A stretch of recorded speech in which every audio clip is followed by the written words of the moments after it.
बिस्मिल्लाहिर्रहमानिर्रहीम। बारबेक्यू करने का इरादा है तो उसकी तैयारी कर रहा हूँ।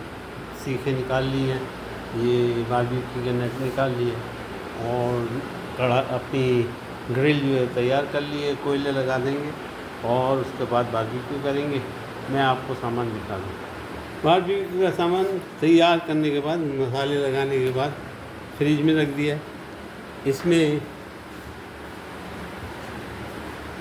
ये प्रॉन्स है, ये प्रॉन्स है, मसाला लगा दिए, तैयार ये हो चुकी। इसकी मसाले में क्या है तो उसकी डिटेल में लिख। और जनाब ये गोश्त बीफ बोटी है। और जनाब ये है फिश, होल फिश। और इसके अलावा है, इसको थोड़ा मैं साइड में रखूँ, इसके अलावा है चिकन,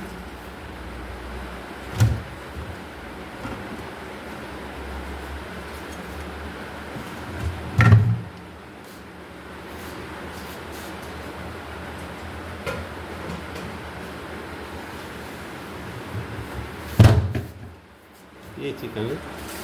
इसका भी तमाम मसाले लगा के मैरिनेट कर दिया। अब ये इंशाअल्लाह आधे घंटे बाद इसको निकालेंगे और छत पे जो है बारबेक्यू